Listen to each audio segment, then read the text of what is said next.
Pozdrav! Još ću vam nešto samo dodati vezano na prošli video.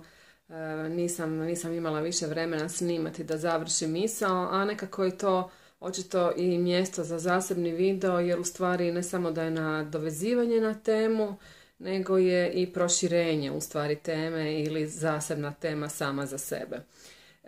Htjela sam reći da s obzirom da je Bog prije svega pravedan, da smo se svi mi ovdje na zemlji rodili sa istim predispozicijama, kakvi god bili. Daću vam sad i primjer šta pod time mislim, da shvatite što u stvari želim reći. Recimo, mnogi od vas znate sigurno za Nika Vujčića. Vjerujem da mnogi znate, ako ne znate, to je, malo mi tu drhti ruka dok držim mobitel, to je čovjek koji se rodio bez ruku i bez nogu.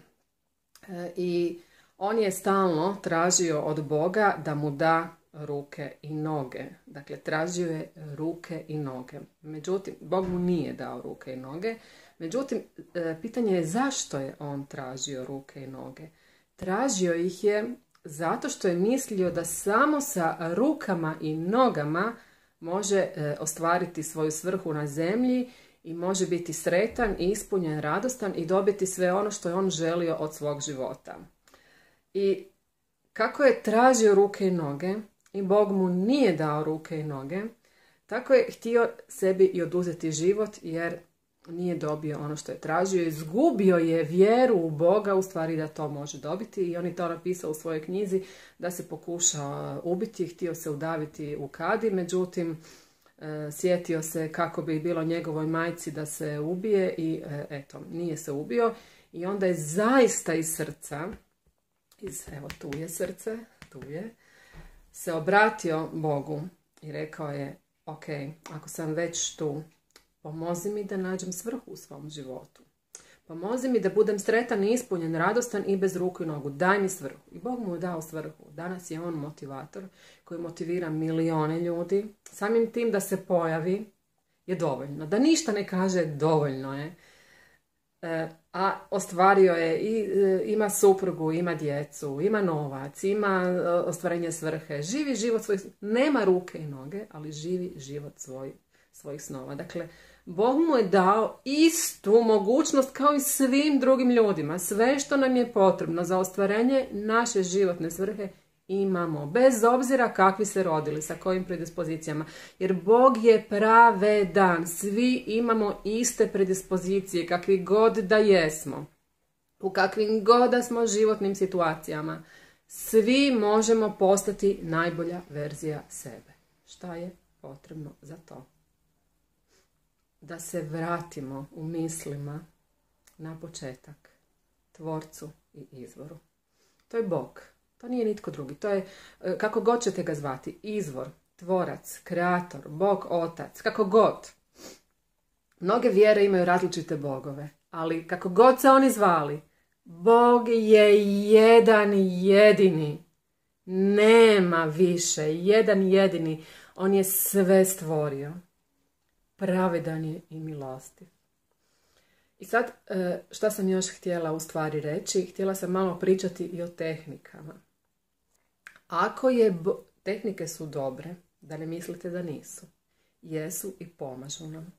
Međutim, sve tehnike bez duboke vjere u izvor i Boga i bez toga da tražimo od Boga su samo kratkoročno rješenje. Biće nam kratkoročno dobro.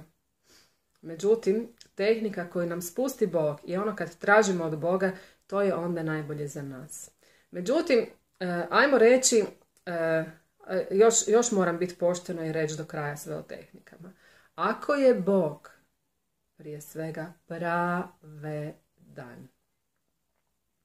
to znači, recimo, evo, ja sad imam novaca i imam mogućnosti jer živim tako u civilizaciji, da si platim radionicu koju želim, da si kupim knjigu koju poželim, da slušam motivacijska videa, da proputujem čitav svijet ako želim. Dakle, mogu si sve priuštiti. Da budem dobro. Ako imam cilj da budem dobro i da živim svoju svrhu, mogu si to priuštiti, imam i novaca i mogućnosti i eto, u takvom svijetu živim.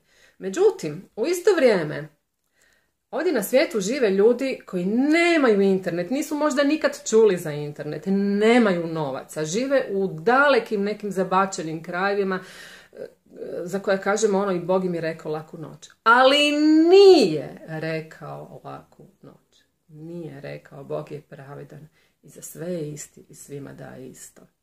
Što znači oni možda ne znaju za tehnike, ne mogu naučiti tehnike, nemaju novaca da ih plate, ni nemaju ideju da postoji tehnika. A i oni mogu živjeti svoju životnu svrhu i oni mogu biti radosni, zadovoljni, ispunjeni i sretni. Zato što je Bog pravedan.